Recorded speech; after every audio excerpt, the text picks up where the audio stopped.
Ariana ang kumanta nito. Ang pangalan niya ay Kylie Minogue.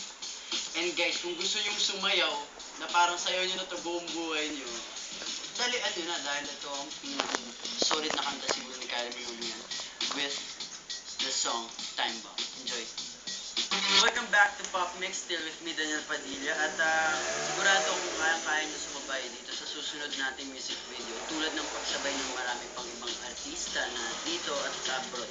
Sobrang catchy nitong kanta guys. Pati si Justin Bieber, Katy Perry at James Franco ay gumagawa na ng kantang to, sinasayaw pa. Kaya hindi ko na patatagal. Here's Canadian singer with Carly Rae Jepsen with Call Me Maybe. Sa album Fortune, that was Sweet Love by Chris Brown. At dyan magtatapos ang episode natin for today. But don't worry guys, because I'll be back tomorrow for another awesome episode of Pop Mix. For now, magpapaalam muna ako guys. At sana nag-enjoy your celebrity VJ for the month of July.